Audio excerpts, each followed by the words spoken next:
ਵਾਹਿਗੁਰੂ।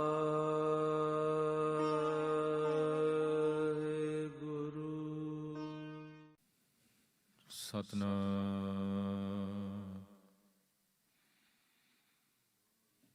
ਵਾਹਿਗੁਰੂ ਸਾਹਿਬ JIO. ਗੁਰ ਕਾ ਬਚਨ ਵਸੈ ਜੀ ਨਾਲੇ,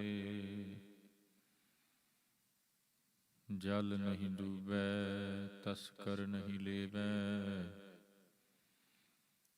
ਭਾਹ ਨਾ ਸਾਕੈ ਜਾਲੇ। ਇਹ ਧਨ ਅਖੁੱਟ ਨਾ ਨਿਖੁੱਟੈ ਨਾ ਜਾਏ, ਪੂਰੈ ਸਤਿਗੁਰ ਦੀਆ ਦਿਖਾਏ। ਆਪਣੇ ਸਤਿਗੁਰ ਕਉ ਸਦ ਬਲ ਜਾਈ, ਗੁਰ ਕਿਰਪਾ ਤੇ ਹਰ ਮਨ ਵਸਾਈ।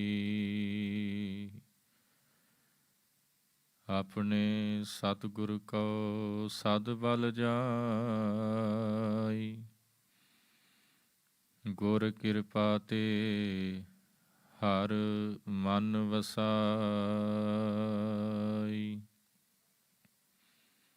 ਊੜੈ ਉਪਮਾ ਤਾ ਕੀ ਕੀਜੈ, ਜਾ ਕਾ ਅੰਤ ਨਾ ਪਾਇਆ। ਸੇਵਾ ਕਰਹਿ ਸੇਈ ਫਲ ਪਾਵੈ, ਜਿਨੀ ਸੱਚ ਕਮਾਇਆ। ਸੇਵਾ ਕਰਹਿ ਸੇਈ ਜਨ ਪਾਵੈ, ਸੇਵਾ ਕਰੈ ਸੇਈ ਫਲ ਪਾਵੈ, ਜਿਨੀ ਸੱਚ ਕਮਾਇਆ।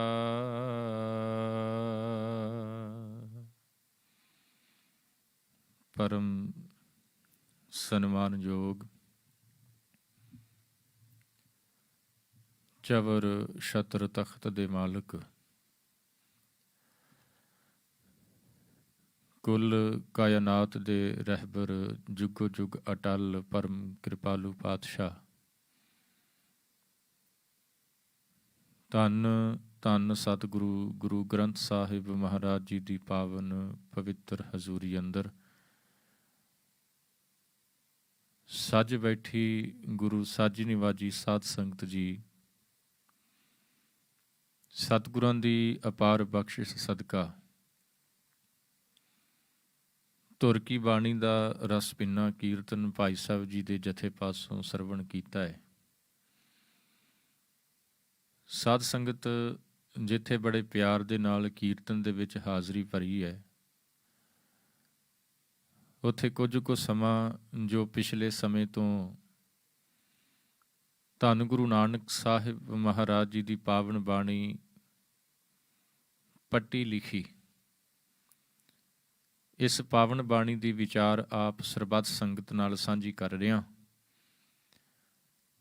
ਇਸੇ ਲੜੀ ਦੇ ਅਨੁਸਾਰ ਜੋ ਅੱਜ ਦਾ ਪਾਵਨ ਵਚਨ ਆਪ ਸਰਬੱਤ ਸੰਗਤ ਨੇ ਸਰਵਣ ਕੀਤਾ ਹੈ, ਊੜੈ ਉਪਮਾ ਤਾ ਕੀ ਕੀਜੈ, ਜਾ ਕਾ ਅੰਤ ਨਾ ਪਾਇਆ। ਸੇਵਾ ਕਰਹਿ ਸੇਈ ਫਲ ਪਾਵੈ, ਜਿਨੀ ਸੱਚ ਕਮਾਇਆ।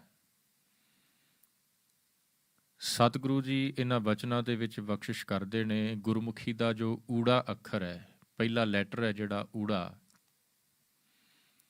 ਉਸ ਊੜੇ ਲੈਟਰ ਦੇ ਰਾਹੀਂ ਸਤਿਗੁਰੂ ਜੀ ਉਪਦੇਸ਼ ਬਖਸ਼ਿਸ਼ ਕਰਦੇ ਨੇ। ਕਹਿੰਦੇ ਉਸ ਮਾਲਕ, ਉਸ ਪਰਮਾਤਮਾ ਦੀ ਉਪਮਾ, ਉਪਮਾ ਦਾ ਭਾਵ ਹੈ ਵਡਿਆਈ ਕਰਨੀ, ਉਹਦੇ ਗੁਣ ਗਾਉਣੇ।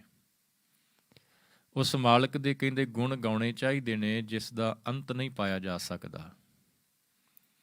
ਤੇ ਜਿਹੜਾ ਵੀ ਉਹਦੇ ਗੁਣ ਗਾਉਂਦਾ ਹੈ, ਸੇਵਾ ਕਰੇ। ਸੇਵਾ ਕਰਨ ਦਾ ਭਾਵ ਇੱਥੇ ਹੈ ਉਸ ਮਾਲਕ ਦੀ ਯਾਦ ਵਿੱਚ ਜੁੜ ਜਾਣਾ, ਬੰਦਗੀ ਦੇ ਵਿੱਚ ਜੁੜ ਜਾਣਾ।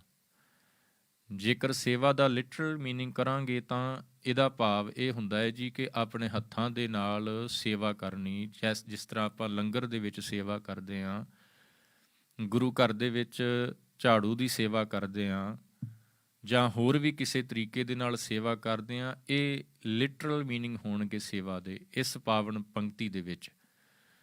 ਪਰ ਜਦੋਂ ਪਰਮਾਤਮਾ ਦੇ ਸੰਬੰਧ ਵਿੱਚ ਸੇਵਾ ਦਾ ਜ਼ਿਕਰ ਆਉਂਦਾ ਹੈ ਤਾਂ ਇਹਦਾ ਭਾਵ ਹੁੰਦਾ ਹੈ ਉਸ ਪਰਮਾਤਮਾ ਦੀ ਯਾਦ ਵਿੱਚ ਜੁੜ ਜਾਣਾ, ਮਾਲਕ ਨੂੰ ਯਾਦ ਕਰਨਾ, ਉਹਦੇ ਗੁਣ ਗਾਉਣੇ। ਅਤੇ ਜਿਹੜਾ ਗੁਣ ਗਾਉਂਦਾ ਹੈ, ਸਤਿਗੁਰੂ ਜੀ ਕਹਿੰਦੇ ਫਿਰ ਸੇਵਾ ਕਰੈਂ ਸੇਈ ਫਲ ਪਾਵੈਂ ਜਿਨੀ ਸੱਚ ਕਮਾਇਆ। ਉਹਨਾਂ ਨੇ ਅਸਲੀ ਕਮਾਈ ਕਰ ਲਈ, ਉਹਨਾਂ ਨੇ ਉਹ ਦੌਲਤ ਇਕੱਠੀ ਕਰ ਲਈ ਜਿਸ ਦੌਲਤ ਦੇ ਵਿੱਚੋਂ ਫਲ ਹੀ ਮਿਲਦਾ ਹੈ, ਜਿਸ ਕਮਾਈ ਦੇ ਵਿੱਚੋਂ ਕਦੇ ਘਾਟਾ ਨਹੀਂ ਪੈਂਦਾ, ਜਿਸ ਮਾਲਕ ਦੇ ਨਾਮ ਦੀ ਕੀਤੀ ਹੋਈ ਕਮਾਈ ਜਿਹੜੀ ਹੈ ਉਹ ਇਨਸਾਨ ਦੇ ਜੀਵਨ ਨੂੰ ਸਫਲ ਬਣਾ ਦਿੰਦੀ ਹੈ। ਜਿਨ੍ਹਾਂ ਨੇ ਇਹ ਕਮਾਈ ਕਰ ਲਈ, ਸਤਿਗੁਰੂ ਜੀ ਕਹਿੰਦੇ ਉਹ ਇਸ ਸੰਸਾਰ ਦੇ ਵਿੱਚ ਆਏ ਹੋਏ ਪ੍ਰਵਾਨ ਹੋ ਗਏ। ਪਾਤਸ਼ਾਹ ਜੀ ਕੀ ਸਮਝਾਉਂਦੇ ਪਏ ਨੇ ਇਹਨਾਂ ਵਚਨਾਂ ਦੇ ਵਿੱਚ, ਇਹੀ ਵਿਚਾਰ ਆਪ ਸੰਗਤ ਨਾਲ ਸਾਂਝੀ ਕਰਨੀ ਹੈ। ਵਿਚਾਰਾਂ ਦੀ ਆਰੰਭਤਾ ਤੋਂ ਪਹਿਲਾਂ ਆਓ ਸਾਹਿਬਾਂ ਦੇ ਚਰਨਾਂ 'ਚ ਸੀਸ ਝੁਕਾਉਂਦਿਆਂ ਹੋਇਆਂ ਦਸਮ ਪਾਤਸ਼ਾਹ ਵੱਲੋਂ ਬਖਸ਼ੀ ਫਤਿਹ ਦੀ ਸਾਂਝ ਪਾਈਏ। ਸਾਰੇ ਪਿਆਰ ਸਤਿਕਾਰ ਨਾਲ ਬੁਲਾਓ ਜੀ। ਵਾਹਿਗੁਰੂ ਜੀ ਕਾ ਖਾਲਸਾ, ਵਾਹਿਗੁਰੂ ਜੀ ਕੀ ਫਤਿਹ।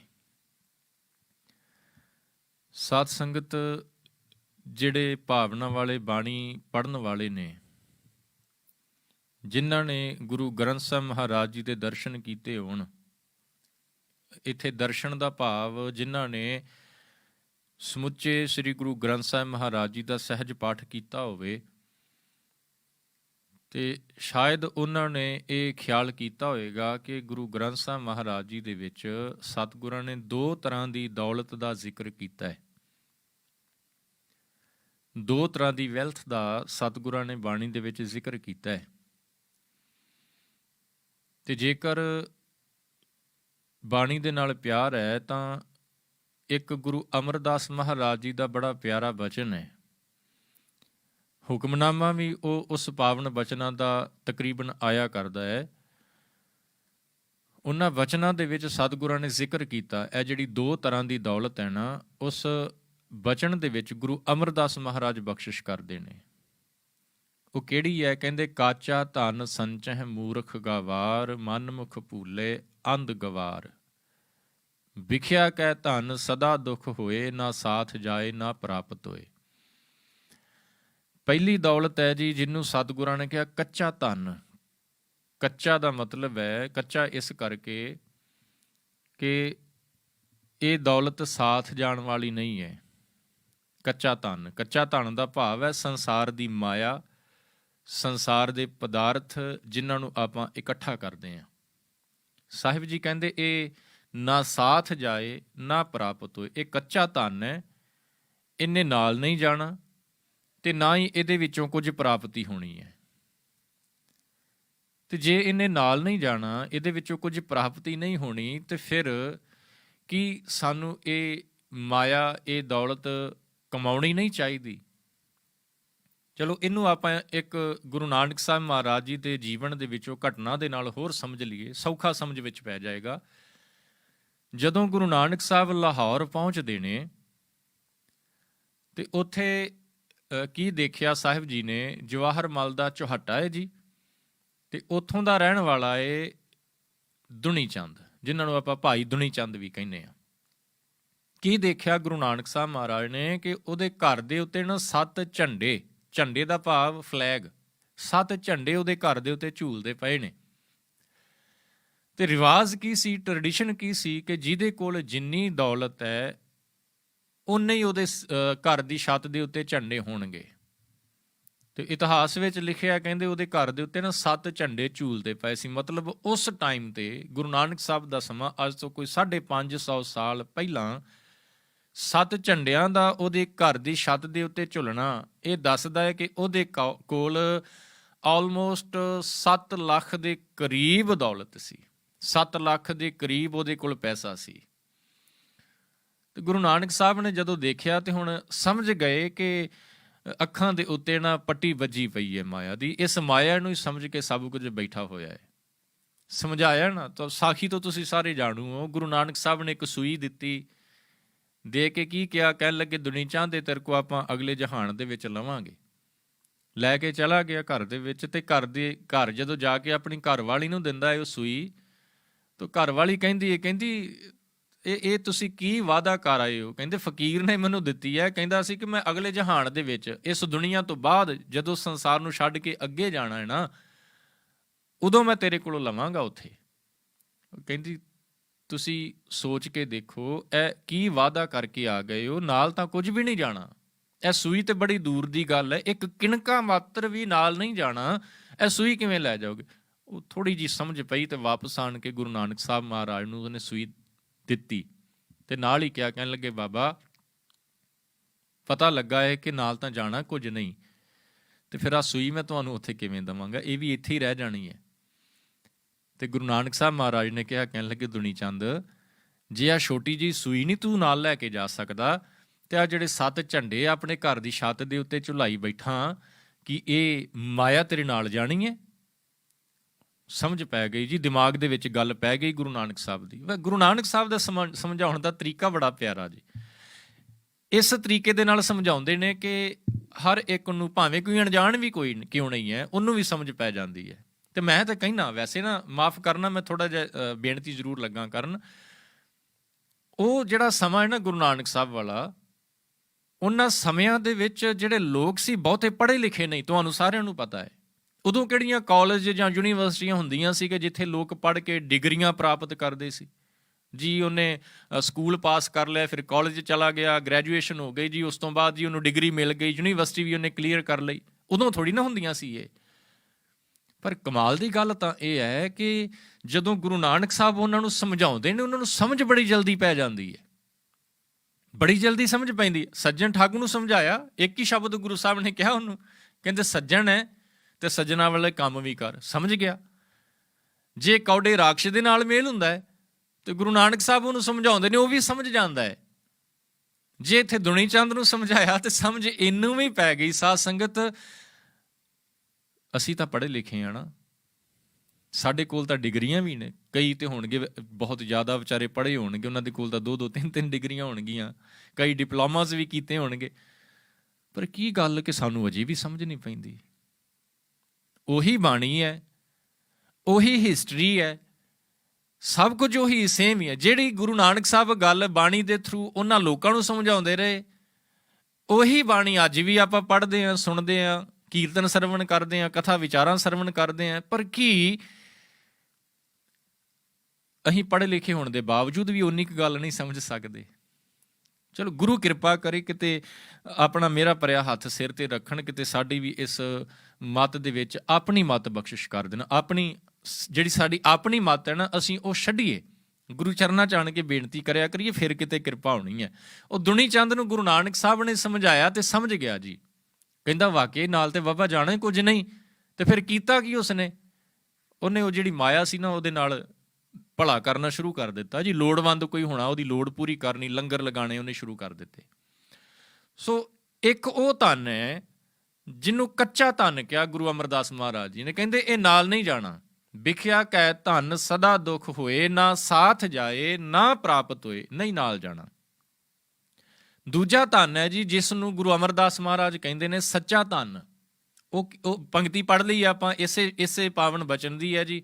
ਕਹਿੰਦੇ ਸਾਚਾ ਧਨ ਗੁਰਮਤੀ ਪਾਏ, ਸਾਚਾ ਧਨ ਗੁਰਮਤੀ ਪਾਏ। ਸਾਚਾ ਧਨ ਦਾ ਭਾਵ ਹੈ ਪ੍ਰਮਾਤਮਾ ਦੀ ਬੰਦਗੀ, ਪ੍ਰਮਾਤਮਾ ਦਾ ਨਾਮ।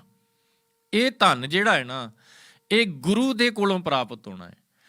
ਦੁਨੀ ਚੰਦ ਨੇ ਕੱਚੀ ਦੌਲਤ, ਕੱਚਾ ਧਨ ਇਕੱਠਾ ਕੀਤਾ ਹੋਇਆ ਸੀ। ਗੁਰੂ ਨਾਨਕ ਸਾਹਿਬ ਨੇ ਉਹਦੇ ਕੋਲ ਜਾ ਕੇ ਉਹਨੂੰ ਸੱਚਾ ਧਨ ਦੇ ਦਿੱਤਾ।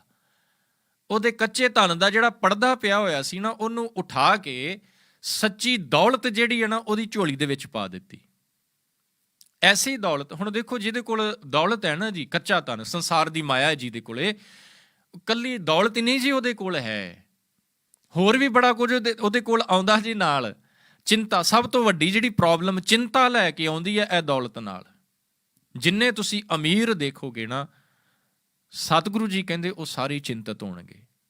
ਕੋਈ ਵਿਰਲਾ ਹੋਏਗਾ ਜਿਹਦੇ ਕੋਲ ਦੌਲਤ ਵੀ ਹੋਵੇ ਤੇ ਮਾਲਕ ਦੇ ਨਾਲ ਜੁੜਿਆ ਹੋਵੇ, ਉਹ ਤੁਹਾਨੂੰ ਜਿਹੜਾ ਹੈ ਨਾ ਅੰਦਰੋਂ ਸ਼ਾਂਤ ਨਜ਼ਰ ਆਏਗਾ, ਪਰ ਮੋਸਟਲੀ ਜਿੰਨੀ ਜ਼ਿਆਦਾ ਦੌਲਤ ਉਨੀ ਜ਼ਿਆਦਾ ਚਿੰਤਾ। ਚਿੰਤਾ ਨਾਲ ਹੀ ਰਹਿੰਦੀ ਜੀ। ਚਿੰਤਾ ਕਾਹਦੀ ਹੈ? ਸਤਿਗੁਰੂ ਜੀ ਕਹਿੰਦੇ ਚਿੰਤਾ ਇਸ ਗੱਲ ਦੀ ਹੈ ਕਿ ਜਿਹੜੀ ਮੇਰੀ ਦੌਲਤ ਹੈ ਕਿਤੇ ਇਸ ਨੂੰ ਕੋਈ ਚੁਰਾ ਕੇ ਨਾ ਲੈ ਜਾਏ, ਕਿਤੇ ਮੈਨੂੰ ਲਾਸ ਨਾ ਹੋ ਜਾਏ, ਕਿਤੇ ਕੋਈ ਐਸੀ ਦੁਰਘਟਨਾ ਨਾ ਘਟ ਜਾਵੇ ਕਿ ਮੇਰੀ ਕਮਾਈ ਹੋਈ ਦੌਲਤ ਨੂੰ ਅੱਗ ਲੱਗ ਜਾਏ, ਸੜ ਕੇ ਸੁਆਹ ਹੋ ਜਾਵੇ। ਇਹ ਚਿੰਤਾ ਅੰਦਰ ਬੈਠੀ ਰਹਿੰਦੀ ਹੈ ਹਮੇਸ਼ਾ ਹੀ। ਤੇ ਸਤਿਗੁਰੂ ਜੀ ਕਹਿੰਦੇ ਇਹ ਚਿੰਤਾ ਦੇਗੀ, ਪਰ ਜਿਸ ਨੂੰ ਸੱਚੀ ਦੌਲਤ ਜਾਂ ਸੱਚਾ ਧਨ ਮਿਲ ਗਿਆ ਨਾ, ਪਰਮਾਤਮਾ ਦੀ ਬੰਦਗੀ ਵਾਲਾ, ਨਾਮ ਵਾਲਾ, ਉਹਨੇ ਚਿੰਤਾ ਖਤਮ ਕਰ ਦੇਣੀ ਹੈ। ਉਹਨੇ ਅੰਦਰ ਦੀ ਸ਼ਾਂਤੀ ਦੇਣੀ ਹੈ, ਉਹਨੇ ਟਿਕਾ ਦੇ ਦੇਣਾ ਹੈ ਜੀਵਨ ਦੇ ਵਿੱਚ। ਤੇ ਸਤਿਗੁਰੂ ਜੀ ਕਹਿੰਦੇ ਜਿਹੜੀ ਗੱਲ ਗੁਰੂ ਨਾਨਕ ਸਾਹਿਬ ਮਹਾਰਾਜ ਸਮਝਾਉਂਦੇ ਪਏ ਨੇ, ਊੜੈ ਉਪਮਾ ਤਾਕੀ ਕੀਜੈ ਜਾ ਕਾ ਅੰਤ ਨਾ ਪਾਇਆ, ਸੇਵਾ ਕਰੈ ਸੇਈ ਫਲ ਪਾਵੇਂ ਜਿੰਨੀ ਸੱਚ ਕਮਾਇਆ। ਜਿਨ੍ਹਾਂ ਨੇ ਸੱਚ ਨੂੰ ਕਮਾ ਲਿਆ। ਸਾਧ ਸੰਗਤ, ਤੁਸੀਂ ਰਹਿਰਾਸ ਸਾਹਿਬ ਦਾ ਪਾਠ ਕਰਦੇ ਹੋਵੋਗੇ ਸ਼ਾਮ ਦੇ ਸਮੇਂ, ਤੇ ਜਦੋਂ ਰਹਿਰਾਸ ਪੜ੍ਹਦੇ ਹਾਂ ਆਪਾਂ, ਪਹੁੰਚਦੇ ਹਾਂ ਆਨੰਦ ਸਾਹਿਬ। 5 ਪੌੜੀਆਂ 6 ਪੌੜੀਆਂ ਆਉਂਦੀਆਂ ਨੇ ਜੀ ਆਨੰਦ ਸਾਹਿਬ ਦੀਆਂ। ਉਸ ਤੋਂ ਬਾਅਦ ਮੁੰਦਾਵਣੀ ਮਹੱਲਾ 5ਵਾਂ, ਮੁੰਦਾਵਣੀ ਮਹੱਲਾ 5ਵਾਂ। ਤੇ ਇਸ ਮੁੰਦਾਵਣੀ ਦੀਆਂ ਜਿਹੜੀਆਂ ਆਰੰਭ ਵਾਲੀਆਂ ਪੰਕਤੀਆਂ ਨੇ 2-3, ਉਹ ਪੜ੍ਹੀਏ ਆਪਾਂ। ਕੀ ਕਿਹਾ ਸਤਿਗੁਰਾਂ ਨੇ ਉਹਨਾਂ ਪੰਕਤੀਆਂ ਦੇ ਵਿੱਚ? ਸਾਹਿਬ ਜੀ ਕਹਿੰਦੇ, ਥਾਲ ਵਿੱਚ 3 ਵਸਤੂ ਪਈਓ, 7 ਸੰਤੋਖ ਵਿਚਾਰੋ, ਅੰਮ੍ਰਿਤ ਨਾਮ ਠਾਕੁਰ ਕਾ ਪਇਓ, ਜਿਸ ਕਾ ਸਬਸ ਆਧਾਰੋ। 4 ਚੀਜ਼ਾਂ ਨੇ। ਕਹਿੰਦੇ ਥਾਲ ਹੈ। ਥਾਲ ਦਾ ਭਾਵ ਆਪਾਂ ਸਮਝਦੇ ਹਾਂ ਜੀ ਪਲੇਟ ਕਹਿ ਲਵਾਂ ਮੈਂ, ਤੇ ਇੱਥੇ ਪਲੇਟ ਜਾਂ ਇੱਥੇ ਥਾਲ ਤੋਂ ਭਾਵ ਹੈ ਗੁਰੂ ਗ੍ਰੰਥ ਸਾਹਿਬ ਮਹਾਰਾਜ। ਇਹਦੇ ਵਿੱਚ ਕਹਿੰਦੇ 4 ਵਸਤੂਆਂ ਪਈਆਂ ਹੋਈਆਂ ਨੇ। 3 ਕਿਹੜੀਆਂ ਨੇ? 7 ਸੰਤੋਖ ਵਿਚਾਰੋ, ਤੇ ਇੱਕ ਹੋਰ ਹੈ ਜੀ ਕਹਿੰਦੇ ਅੰਮ੍ਰਿਤ ਨਾਮ ਠਾਕੁਰ ਕਾ ਪਇਓ। ਇਹ ਟੋਟਲ ਹੋ ਗਈਆਂ 4। ਇੱਥੇ ਕਹਿੰਦੇ ਇਸ ਗੁਰੂ ਗ੍ਰੰਥ ਸਾਹਿਬ ਮਹਾਰਾਜ ਦੇ ਵਿੱਚੋਂ ਤੁਹਾਨੂੰ ਨਾਮ ਦੀ ਦਾਤ ਮਿਲੇਗੀ, ਬੰਦਗੀ। ਜਿਹੜੀ ਗੁਰੂ ਅਮਰਦਾਸ ਮਹਾਰਾਜ ਕਹਿੰਦੇ ਨੇ ਨਾ, ਸਾਚਾ ਧਨ ਗੁਰਮਤੀ ਪਾਏ। ਗੁਰੂ ਦੀ ਮੱਤ ਦੇ ਵਿੱਚੋਂ, ਗੁਰੂ ਦੇ ਉਪਦੇਸ਼ ਦੇ ਕੋਲੋਂ ਤੁਹਾਨੂੰ ਨਾਮ ਦੀ ਦੌਲਤ ਮਿਲਣੀ ਹੈ, ਸੱਚਾ ਧਨ ਮਿਲਣਾ ਹੈ। ਤੇ ਜਦੋਂ ਇਹ ਦੌਲਤ ਮਿਲੇਗੀ ਨਾ, ਇਹਦੇ ਨਾਲ ਪਤਾ ਕੀ ਹੋਣਾ ਹੈ? ਇਹ ਜਿਹੜੀਆਂ 3 ਉੱਪਰ ਚੀਜ਼ਾਂ ਨੇ, 7 ਸੰਤੋਖ ਤੇ ਵਿਚਾਰੋ, ਇਹ ਵੀ ਪ੍ਰਾਪਤ ਹੋ ਜਾਣੀਆਂ ਨੇ। ਇਹ ਵੀ ਨਾਲ ਆਉਣਗੀਆਂ ਜੀਵਨ ਦੇ ਵਿੱਚ। 7 ਆਏਗਾ, ਸੰਤੋਖ ਆਏਗਾ, ਵਿਚਾਰ ਆ ਜਾਏਗੀ। ਸਾਧ ਸੰਗਤ, ਇਹ ਜਿਹੜੀ ਵਿਚਾਰ ਹੈ ਨਾ, ਜਿਹੜਾ ਤੀਜਾ ਤੱਤ, ਜਿਹੜਾ ਤੀਜਾ ਪਦਾਰਥ ਗੁਰੂ ਸਾਹਿਬ ਨੇ ਜ਼ਿਕਰ ਕੀਤਾ ਹੈ, ਇਹ ਵਿਚਾਰ ਐਸੀ ਦੌਲਤ ਹੈ ਜਿਹਦੇ ਨਾਲ ਇਨਸਾਨ ਨੂੰ ਇਹ ਰੀਅਲਾਈਜ਼ ਹੋਏਗਾ ਕਿ ਮੈਂ ਕਿੰਨਾ ਦੌਲਤਮੰਦ ਹਾਂ, ਰੱਬ ਨੇ ਮੈਨੂੰ ਕਿੱਡੀ ਵੱਡੀ ਦੌਲਤ ਦੇ ਨਾਲ ਨਿਵਾਜਿਆ ਹੈ। ਇਸ ਵਿਚਾਰ ਦੇ ਵਿੱਚੋਂ ਇਹ ਸਮਝ ਪੈਣੀ ਹੈ। ਚਲੋ ਇਹਨੂੰ ਇੱਕ ਕਹਾਣੀ ਦੇ ਨਾਲ ਆਪਾਂ ਸਮਝ ਲਈਏ, ਸੌਖੀ ਸਮਝ ਪੈ ਜਾਏਗੀ। ਕਹਿੰਦੇ ਇੱਕ ਬੜਾ ਅਮੀਰ ਵਿਅਕਤੀ ਸੀ, ਬੜੀ ਦੌਲਤ ਉਹਦੇ ਕੋਲੇ। ਉਹਦਾ ਇੱਕ ਬੱਚਾ, ਇੱਕ ਮੁੰਡਾ, ਉਹਨੂੰ ਮਾਇਆ ਦੀ, ਪੈਸੇ ਦੀ ਕਦਰ ਕੋਈ ਨਹੀਂ। He has no value of money. ਬੜੀ ਐਸ਼ ਕਰਦਾ ਜੀ ਉਹ। ਪਿਤਾ ਨੇ ਬੜੀ ਮਿਹਨਤ ਦੇ ਨਾਲ ਕਮਾਈ ਕੀਤੀ, ਬੜੀ ਦੌਲਤ ਇਕੱਠੀ ਕੀਤੀ, ਪਰ ਪੁੱਤਰ ਨੂੰ ਉਸ ਦੌਲਤ ਦੀ ਕਦਰ ਕੋਈ ਨਹੀਂ। ਵੈਸੇ ਗੱਲ ਵੀ ਸੱਚੀ ਹੈ ਸਾਧ ਸੰਗਤ, ਜਿਹਨੇ ਕਮਾਈ ਕੀਤੀ ਹੁੰਦੀ ਹੈ ਨਾ, ਜਿਹਨੇ ਹਾਰਡ ਵਰਕ ਕੀਤਾ ਹੁੰਦਾ ਹੈ, ਉਹਨੂੰ ਵੈਲਿਊ ਦਾ ਪਤਾ ਹੁੰਦਾ ਹੈ। ਪਰ ਜਿਸ ਨੂੰ ਈਜ਼ਲੀ ਮਿਲ ਜਾਂਦੀ ਹੈ ਨਾ, ਉਹਨੂੰ ਵੈਲਿਊ ਦਾ ਪਤਾ ਕੋਈ ਨਹੀਂ, ਕਿਉਂਕਿ ਉਹਨੇ ਕਮਾਈ ਨਹੀਂ ਹੈ ਨਾ। ਜਿਸ ਦਿਨ ਕਮਾਉਣੀ ਪੈਂਦੀ ਹੈ ਨਾ, ਜਿਸ ਦਿਨ ਸਿਰ ਤੇ ਜ਼ਿੰਮੇਵਾਰੀ ਪੈਂਦੀ ਹੈ, ਪਤਾ ਉਸ ਦਿਨ ਲੱਗਦਾ ਹੈ। ਉਹ ਪੁੱਤਰ ਨੂੰ ਨਾ ਵੈਲਿਊ ਕੋਈ ਨਹੀਂ ਮਨੀ ਦੀ, ਪੈਸੇ ਦੀ, ਤੇ ਉਹਨੇ ਐਸ਼ ਬੜੀ ਕਰਨੀ ਜੀ, ਫਜ਼ੂਲ ਖਰਚੀ ਕਰਨੀ ਪੁੱਤਰ ਨੇ। ਤੇ ਪਿਤਾ ਬੜਾ ਸੋਚਾਂ ਦੇ ਵਿੱਚ ਕਿ ਇਹਨੂੰ ਮੈਂ ਕਿਸ ਤਰੀਕੇ ਦੇ ਨਾਲ ਸਮਝਾਵਾਂ ਕਿ ਪੁੱਤਰਾ, ਪੈਸਾ ਇਸ ਤਰ੍ਹਾਂ ਉਜਾੜੀ ਦਾ ਨਹੀਂ ਹੁੰਦਾ। ਉਹਨੂੰ ਸਮਝਾਉਣ ਦੇ ਲਈ ਨਾ ਉਹ ਇੱਕ ਪਿੰਡ ਦੇ ਵਿੱਚ ਲੈ ਕੇ ਚਲਾ ਗਿਆ ਉਹਨੂੰ, ਕਿ ਪਤਾ ਲੱਗੇ ਕਿ ਲੋਕ ਕਿੰਨੇ ਗਰੀਬ ਨੇ, ਕਿੰਨੀ ਗਰੀਬੀ ਹੈ ਲੋਕਾਂ ਦੇ ਅੰਦਰ, ਕਿਸ ਤਰ੍ਹਾਂ ਦਾ ਉਹ ਜੀਵਨ ਜਿਉਂਦੇ ਪਏ ਨੇ। ਖਾਣ ਵਾਸਤੇ ਉਹਨਾਂ ਦੇ ਕੋਲ 2 ਟਾਈਮ ਦੀ ਰੋਟੀ ਤੱਕ ਨਹੀਂ ਹੈ, ਤੇ ਤੂੰ ਐਵੇਂ ਵੇਸਟ ਕਰੀ ਜਾ ਰਿਹਾ। ਉਹਨੂੰ ਲੈ ਕੇ ਗਿਆ ਜੀ ਨਾਲ, ਪਿੰਡ ਦੇ ਵਿੱਚ ਗਿਆ। ਦੇਖਿਆ ਕਿ ਇੱਕ ਪਿੰਡ ਦੇ ਵਿੱਚ ਪਰਿਵਾਰ ਜਿਹੜਾ ਹੈ ਨਾ, ਪਸ਼ੂ ਰੱਖੇ ਹੋਏ ਨੇ ਜੀ, ਤੇ ਇੱਕ ਛੋਟਾ ਜਿਹਾ ਘਰ ਹੈ, ਕਮਰਾ ਹੈ, ਛੋਟਾ ਜਿਹਾ ਘਰ ਬਣਿਆ ਹੋਇਆ ਜਿੱਥੇ ਰਹਿੰਦੇ ਨੇ। ਬਾਕੀ ਖੁੱਲ੍ਹਾ ਮੈਦਾਨ ਹੈ, ਤੇ ਪਸ਼ੂ ਰੱਖੇ ਨੇ, ਉਹਨਾਂ ਦੇ ਨਾਲ ਹੀ ਉਹਨਾਂ ਦਾ ਗੁਜ਼ਾਰਾ ਚੱਲਦਾ ਹੈ। ਪੂਰਾ ਦਿਨ ਉਹਨੂੰ ਪਿੰਡ ਦੇ ਵਿੱਚ ਘੁਮਾਉਂਦਾ ਰਿਹਾ। ਤੇ ਜਦੋਂ ਸ਼ਾਮ ਨੂੰ ਵਾਪਸ ਆਉਣ ਲੱਗੇ ਨਾ, ਰਸਤੇ ਵਿੱਚ ਆਉਂਦਿਆਂ ਸਵਾਲ ਕੀਤਾ, ਕਹਿੰਦੇ ਬੇਟਾ ਤੂੰ ਕੁਝ ਨੋਟ ਕੀਤਾ? ਤੂੰ ਕੁਝ ਨੋਟ ਕੀਤਾ ਕਿੰਨੀ ਗਰੀਬੀ ਹੈ? ਤੇ ਪੁੱਤਰ ਨੇ ਜਿਹੜਾ ਜਵਾਬ ਦਿੱਤਾ ਨਾ ਅੱਗੋਂ, ਉਹ ਸੁਣ ਕੇ ਪਿਤਾ ਹੈਰਾਨ ਰਹਿ ਗਿਆ। ਪੁੱਤਰ ਨੇ ਕੀ ਕਿਹਾ ਅੱਗੋਂ? ਕਹਿੰਦਾ ਵਾਕਿਆ ਪਿਤਾ ਜੀ, ਮੈਂ ਇਹ ਨੋਟ ਗੱਲ ਕੀਤੀ ਹੈ ਕਿ ਵਾਕਿਆ ਬੜੀ ਗਰੀਬੀ ਹੈ, ਬੜੇ ਗਰੀਬ ਆ। ਪਿਤਾ ਨੂੰ ਲੱਗਾ ਸ਼ਾਇਦ ਇਹਨੂੰ ਮਹਿਸੂਸ ਹੋ ਗਿਆ ਕਿ ਲੋਕ ਬੜੇ ਗਰੀਬ ਨੇ, ਇਹਨਾਂ ਦੇ ਕੋਲ ਹੈ ਕੁਝ ਨਹੀਂ, ਤੇ ਮੇਰੇ ਕੋਲ ਜੇ ਸਭ ਕੁਝ ਰੱਬ ਨੇ ਦਿੱਤਾ ਹੋਇਆ ਤੇ ਮੈਨੂੰ ਇਹਨੂੰ ਢੰਗ ਦੇ ਨਾਲ ਇਹਨੂੰ ਯੂਜ਼ ਕਰਨਾ ਚਾਹੀਦਾ। ਉਹਦੇ ਮਨ ਦੇ ਵਿੱਚ ਇਹ ਖਿਆਲ ਪੈਦਾ ਹੋਇਆ ਕਿ ਸ਼ਾਇਦ ਇਹਨੂੰ ਪਤਾ ਲੱਗ ਗਿਆ। ਪਰ ਪੁੱਤਰ ਨੇ ਅੱਗੋਂ ਜਿਹੜਾ ਜਵਾਬ ਦਿੱਤਾ ਨਾ, ਕਹਿੰਦਾ ਪਿਤਾ ਜੀ ਮੈਨੂੰ ਪਤਾ ਹੀ ਅੱਜ ਲੱਗਾ ਕਿ ਅਸੀਂ ਕਿੰਨੇ ਗਰੀਬ ਹਾਂ। ਪਿਤਾ ਹੈਰਾਨ, ਕਹਿੰਦਾ ਕਮਾਲ ਹੈ, ਮੈਂ ਤੈਨੂੰ ਆ ਗਰੀਬ ਲੋਕ ਦਿਖਾਉਣ ਦੇ ਲਈ ਲੈ ਕੇ ਆ, ਤੂੰ ਕਹਿੰਦਾ ਅਸੀਂ ਗਰੀਬ ਹਾਂ। ਅਸੀਂ ਕਿੱਥੋਂ ਗਰੀਬ ਹੋ ਗਏ? ਕਹਿੰਦਾ ਪਿਤਾ ਜੀ ਦੇਖੋ, ਆਪਣੇ ਘਰ ਇੱਕ ਪੂਲ ਹੈ, ਸਵੀਮਿੰਗ ਪੂਲ ਹੈ, ਇੱਕ ਹੈ, ਪਰ ਮੈਂ ਜਦੋਂ ਆ ਪਰਿਵਾਰ ਨੂੰ ਦੇਖਦਾ, ਇਹਨਾਂ ਦੇ ਕੋਲ ਤਾਂ ਨਦੀਆਂ ਨੇ, ਦਰਿਆ ਨੇ, ਵੱਡੇ ਵੱਡੇ ਪੂਲ ਨੇ। ਆਪਣੇ ਘਰ ਦੇ ਵਿੱਚ ਇੱਕ ਛੋਟੀ ਜਿਹੀ ਪਾਰਕ ਹੈ, ਤੇ ਮੈਂ ਜਦੋਂ ਇਹਨਾਂ ਨੂੰ ਦੇਖਿਆ, ਇਹਨਾਂ ਦੇ ਘਰ ਵੇਖੋ ਕਿੱਡੇ ਕਿੱਡੇ ਤਗੜੀਆਂ ਪਾਰਕ ਨੇ ਇੱਥੇ, ਇਹਨਾਂ ਦੇ ਕੋਲੇ ਮੈਦਾਨ ਨੇ ਕਿੱਡੇ ਖੁੱਲੇ। ਜਦੋਂ ਮੈਂ ਆਪਣੇ ਵੱਲ ਝਾਤੀ ਮਾਰਦਾ ਤੇ ਇਹਨਾਂ ਵੱਲ ਦੇਖਦਾ ਨਾ, ਤਾਂ ਇਹਨਾਂ ਦੇ ਕੰਪੈਰੀਜ਼ਨ ਦੇ ਵਿੱਚ ਕਹਿੰਦਾ ਮੈਂ ਆਪਣੇ ਆਪ ਨੂੰ ਗਰੀਬ ਮਹਿਸੂਸ ਕਰਦਾ। ਤੇ ਵਾਕਿਆ ਹੀ ਸਾਧ ਸੰਗਤ, ਪੈਸੇ ਦੇ ਨਾਲ ਥੋੜੀ ਨਾ ਕੋਈ ਅਮੀਰ ਹੁੰਦਾ ਹੈ। ਪੈਸੇ ਦੇ ਨਾਲ ਅਮੀਰੀ ਨੂੰ ਕੰਪੇਅਰ ਨਹੀਂ ਜੇ ਕੀਤਾ ਜਾ ਸਕਦਾ। ਸਤਿਗੁਰੂ ਜੀ ਕਹਿੰਦੇ ਤੂੰ ਆਪਣੇ ਅੰਦਰ, ਆਪਣੇ ਵੱਲ ਝਾਤ ਮਾਰ ਕੇ ਦੇਖ, ਪ੍ਰਮਾਤਮਾ ਨੇ ਤੈਨੂੰ ਕਿੰਨਾ ਅਮੀਰ ਬਣਾਇਆ। ਇਹ ਨੈਚੁਰਲ ਸੋਰਸਸ ਜਿਹੜੇ ਤੇਰੀ ਝੋਲੀ ਦੇ ਵਿੱਚ ਮਾਲਕ ਨੇ ਪਾਏ ਨੇ, ਇਹ ਕੋਈ ਖਰੀਦ ਨਹੀਂ ਸਕਦਾ ਇਹਨਾਂ ਨੂੰ। ਤੈਨੂੰ ਪ੍ਰਮਾਤਮਾ ਨੇ ਫ੍ਰੀ ਦਿੱਤੇ ਹੋਏ ਨੇ। ਆਪਣੇ ਸਰੀਰ ਵਾਲੀ ਝਾਤ ਮਾਰ ਲਾ, ਆਪਣੇ ਅੰਦਰ ਦੇਖ ਮਾੜਾ ਜਿਹਾ। ਅੱਜ ਕਿਤੇ ਕੋਈ ਇਨਸਾਨ ਰੱਬ ਨਾ ਕਰੇ ਬਿਮਾਰ ਹੋ ਜਾਏ ਨਾ, ਕੋਈ ਅੰਦਰ ਐਸੀ ਪ੍ਰੋਬਲਮ ਪੈਦਾ, ਸਪੋਜ਼ ਕਰ ਲਓ ਹਾਰਟ ਪ੍ਰੋਬਲਮ ਜਾਂ ਕਿਡਨੀ ਦੀ ਕੋਈ ਪ੍ਰੋਬਲਮ ਪੈਦਾ ਹੋ ਜਾਏ, ਤੇ ਲੱਖਾਂ ਰੁਪਈਆ ਲੋਕ ਹੱਥ ਦੇ ਵਿੱਚ ਫੜੀ ਤੁਰੀ ਫਿਰਦੇ ਨੇ ਕਿਡਨੀ ਟ੍ਰਾਂਸਪਲਾਂਟ ਕਰਾਉਣ ਵਾਸਤੇ। ਲੱਖਾਂ ਰੁਪਈਆ ਮਾਲਕ ਨੇ ਤੈਨੂੰ ਫ੍ਰੀ ਦਿੱਤੀਆਂ ਹੋਈਆਂ ਨੇ, ਉਹ ਵੀ 2, 1 ਨਹੀਂ 2। ਇਹ ਦੌਲਤ, ਆ ਜਿਹੜੇ ਵਿਚਾਰ ਹੈ ਨਾ, ਇਸ ਵਿਚਾਰ ਦੇ ਵਿੱਚੋਂ ਇਹ ਗੱਲ ਸਮਝ ਪੈਣੀ ਆ ਕਿ ਮੈਂ ਆਲਰੇਡੀ ਬੜਾ ਅਮੀਰ ਹਾਂ, ਮੈਨੂੰ ਆ ਕੱਚੇ ਧਨ ਦੀ ਜ਼ਰੂਰਤ। ਮੈਂ ਇੱਥੇ ਬੇਨਤੀ ਕਰਦਿਆਂ ਸਾਧ ਸੰਗਤ, ਗੁਰੂ ਹਰਗੋਬਿੰਦ ਸਾਹਿਬ ਮਹਾਰਾਜ ਨੂੰ 2 ਰੱਬ ਦੇ ਬੰਦੇ ਮਿਲੇ। ਇੱਕ ਦਾ ਨਾਮ ਮਿਲਦਾ ਜੀ ਇਤਿਹਾਸ 'ਚ ਸਮਰੱਥ ਰਾਮਦਾਸ। ਉਹਨੇ ਵੀ ਗੁਰੂ ਹਰਗੋਬਿੰਦ ਸਾਹਿਬ ਮਹਾਰਾਜ ਜੀ ਨੂੰ ਸਵਾਲ ਕੀਤਾ, ਜਦੋਂ ਦੇਖਿਆ ਨਾ ਕਿ ਬੜੇ ਠਾਠ ਬਾਠ ਦੇ ਨਾਲ ਰਹਿੰਦੇ ਨੇ, ਤੇ ਉਹਨਾਂ ਕਿਹਾ, ਕਹਿੰਦੇ ਗੁਰੂ ਨਾਨਕ ਤਾਂ ਫਕੀਰ ਸੀ, ਤੁਸੀਂ ਬੜਾ ਅਮੀਰੀ ਲਿਬਾਸ ਧਾਰਨ ਕੀਤਾ ਹੋਇਆ ਹੈ। ਤੇ ਗੁਰੂ ਹਰਗੋਬਿੰਦ ਸਾਹਿਬ ਮਹਾਰਾਜ ਨੇ ਉੱਥੇ ਵੀ ਬਚਨ ਕਿਹਾ ਸੀ, ਕਹਿੰਦੇ ਗੁਰੂ ਨਾਨਕ ਸਾਹਿਬ ਨੇ ਮਾਇਆ ਦਾ ਤਿਆਗ ਕੀਤਾ ਸੀ। ਮਾਇਆ ਦਾ ਤਿਆਗ ਕੀਤਾ ਸੀ। ਮਾਇਆ ਦਾ ਤਿਆਗ ਦਾ ਮਤਲਬ ਇੱਥੇ ਨਹੀਂ ਕਿ ਉਹਨਾਂ ਨੇ ਮਾਇਆ ਬਿਲਕੁਲ ਛੱਡ ਦਿੱਤੀ। ਮਾਇਆ ਦੇ ਤਿਆਗ ਦਾ ਭਾਵ ਹੈ ਕਿ ਉਹ ਡਿਟੈਚ ਹੋ ਗਏ ਮਾਇਆ ਦੇ ਨਾਲੋਂ। ਅਸੀਂ ਚੰਬੜੇ ਪਏ ਹਾਂ ਮਾਇਆ ਦੇ ਨਾਲ ਨਾ, ਉਹ ਗੁਰੂ ਨਾਨਕ ਸਾਹਿਬ ਕਹਿੰਦੇ ਮਾਇਆ ਤੋਂ ਡਿਟੈਚ ਹੋ ਗਏ। ਤੇ ਉਹੀ ਜਿਹੜੀ ਡਿਟੈਚਮੈਂਟ ਹੈ ਨਾ, ਉਹ ਵੀ ਸਾਡੇ ਅੰਦਰ ਹੀ ਹੈ। ਗੁਰੂ ਨਾਨਕ ਦੇ ਗੁਣ ਹੀ ਤਾਂ ਸਾਡੇ ਅੰਦਰ ਨੇ। ਜਦੋਂ ਗੁਰੂ ਹਰਗੋਬਿੰਦ ਸਾਹਿਬ ਮਹਾਰਾਜ ਕਹਿੰਦੇ ਨੇ ਬਾਤਨ ਫਕੀਰੀ ਜ਼ਾਹਰ ਅਮੀਰੀ, ਇਹ ਜਵਾਬ ਦਿੱਤਾ ਸਮਰੱਥ ਰਾਮਦਾਸ ਨੂੰ।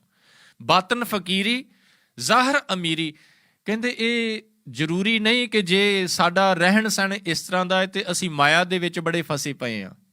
ਕਹਿੰਦੇ ਜਿਹੜੀ ਫਕੀਰੀ ਗੁਰੂ ਨਾਨਕ ਸਾਹਿਬ ਦੇ ਅੰਦਰ ਸੀ, ਉਹੀ ਫਕੀਰੀ ਗੁਰੂ ਨਾਨਕ ਸਾਹਿਬ ਨੇ ਤਰੁੱਠ ਕੇ ਸਾਡੇ ਉੱਤੇ ਵੀ ਬਖਸ਼ਿਸ਼ ਕੀਤੀ ਹੋਈ ਹੈ। ਤੇ ਦੂਜਾ ਫਕੀਰ ਮਿਲਦਾ ਹੈ ਜੀ, ਇੱਕ ਸ਼ਾਹ ਦੌਲਾ ਹੋਇਆ ਹੈ। ਉਸ ਸ਼ਾਹ ਦੌਲਾ ਦਾ ਸਟੂਡੈਂਟ ਸੀ, ਪ੍ਰਿੰਸੀਪਲ ਸਤਬੀਰ ਸਿੰਘ ਨੇ ਲਿਖਿਆ, ਉਹਦਾ ਨਾਂ ਸੀ ਜਹਾਂਗੀਰ। ਉਹਨੇ ਜਦੋਂ ਗੁਰੂ ਹਰਗੋਬਿੰਦ ਸਾਹਿਬ ਮਹਾਰਾਜ ਨੂੰ ਦੇਖਿਆ ਤੇ ਉਹਨੇ ਵੀ ਸਵਾਲ ਕੀਤਾ ਸੀ, ਕਹਿੰਦਾ ਤੁਸੀਂ ਫਕੀਰ ਹੋ ਤੇ ਇੰਨਾ ਠਾਠ ਫੜ ਕਾਹਦਾ? ਤੇ ਗੁਰੂ ਹਰਗੋਬਿੰਦ ਸਾਹਿਬ ਮਹਾਰਾਜ ਨੇ ਵੀ ਉੱਥੇ ਜਵਾਬ ਦਿੱਤਾ ਸੀ, ਕਹਿੰਦੇ ਜਿਸ ਦੌਲਤ ਦੀ ਤੂੰ ਜ਼ਿਕਰ ਕਰਦਾ ਹੈ ਨਾ, ਜਿਸ ਮਾਇਆ ਦਾ ਤੂੰ ਜ਼ਿਕਰ ਕਰਦਾ ਨਾ, ਇਹ ਦੌਲਤ ਗੁਜ਼ਰਾਨ ਹੈ, ਇਹ ਗੁਜ਼ਾਰੇ ਵਾਸਤੇ ਹੈ, ਇਹ ਯੂਜ਼ ਕਰਨ ਵਾਸਤੇ ਹੈ। ਇਹ ਨਹੀਂ ਕਿ ਇਹਦੇ ਵਿੱਚ ਅਸੀਂ ਫਸੇ ਪਏ ਹਾਂ। ਇਹ ਸਾਡੇ ਜੀਵਨ ਦੀ ਡੈਸਟੀਨੇਸ਼ਨ ਨਹੀਂ, ਮੰਜ਼ਿਲ ਨਹੀਂ ਹੈ, ਸਿਰਫ ਇਹਨੂੰ ਯੂਜ਼ ਕਰਨਾ ਹੈ।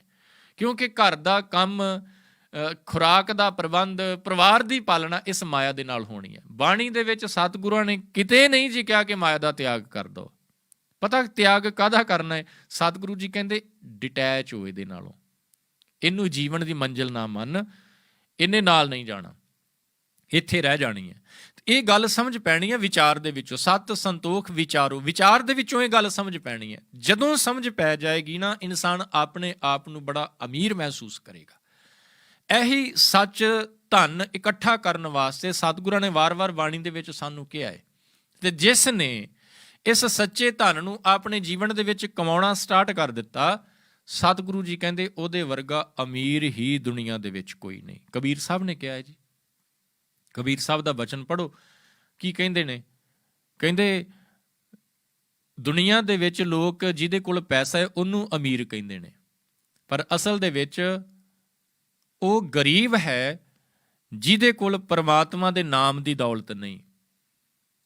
ਉਹ ਅਮੀਰ ਹੈ ਜਿਹੜਾ ਅੰਦਰ ਉਸ ਮਾਲਕ ਦੀ ਯਾਦ ਦੇ ਨਾਲ ਭਰਿਆ ਪਿਆ ਹੈ।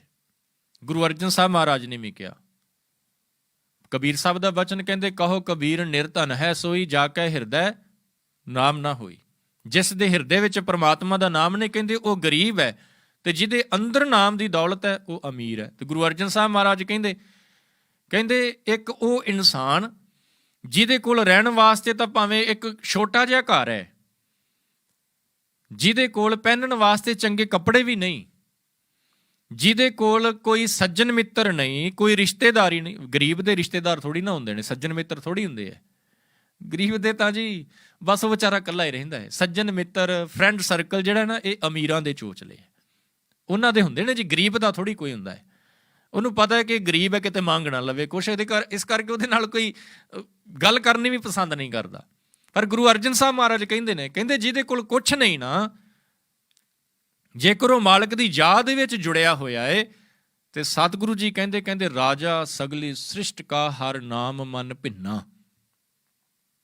ਰਾਜਾ ਸਗਲੀ ਸ੍ਰਿਸ਼ਟ ਕਾ, ਸਾਰੀ ਸ੍ਰਿਸ਼ਟੀ ਦਾ ਉਹ ਰਾਜਾ ਹੈ। ਸਤਿਗੁਰੂ ਜੀ ਕਹਿੰਦੇ ਕੌਣ? ਹਰ ਨਾਮ ਮਨ ਭਿੰਨਾ, ਜਿਸ ਦਾ ਮਨ ਪਰਮਾਤਮਾ ਦੇ ਨਾਮ ਰੂਪੀ ਦੌਲਤ ਦੇ ਨਾਲ ਭਿੱਜਾ ਪਿਆ ਹੈ, ਉਹ ਸਾਰੀ ਸ੍ਰਿਸ਼ਟੀ ਦਾ ਰਾਜਾ ਹੈ। ਤੇ ਸਾਧ ਸੰਗਤ, ਜਦੋਂ ਉਹ ਦੌਲਤ ਮਿਲਦੀ ਹੈ ਨਾ, ਫਿਰ ਮੈਂ ਪਹਿਲਾਂ ਵੀ ਬੇਨਤੀ ਕੀਤੀ ਨਾ, ਚਿੰਤਾ ਕੋਈ ਨਹੀਂ ਜੇ ਰਹਿੰਦੀ। ਗੁਰੂ ਸਾਹਿਬ ਦਾ ਬੜਾ ਪਿਆਰਾ ਬਚਨ ਹੈ ਜੀ। ਪਤਾ ਕੀ ਕਹਿੰਦੇ ਨੇ ਸਾਹਿਬ ਜੀ? ਕਹਿੰਦੇ ਗੁਰ ਕਾ ਬਚਨ ਵਸੈ ਜੀ ਨਾਲੇ ਜਲ ਨਹੀਂ ਡੂਬੈ ਤਸ ਕਰ ਨਹੀਂ ਲੇਵੈ ਪਹਾੜ ਨਾ ਸਾਕਿਆ ਜਾਲੇ। ਜਲ ਨਹੀਂ ਡੂਬੇ, ਪਾਣੀ ਡੁਬੋ ਨਹੀਂ ਸਕਦਾ ਇਸ ਦੌਲਤ ਨੂੰ। ਤਸਕਰ ਦਾ ਮਤਲਬ ਹੁੰਦਾ ਚੋਰ, ਚੋਰ ਇਹਨੂੰ ਚੁਰਾ ਨਹੀਂ ਸਕਦਾ।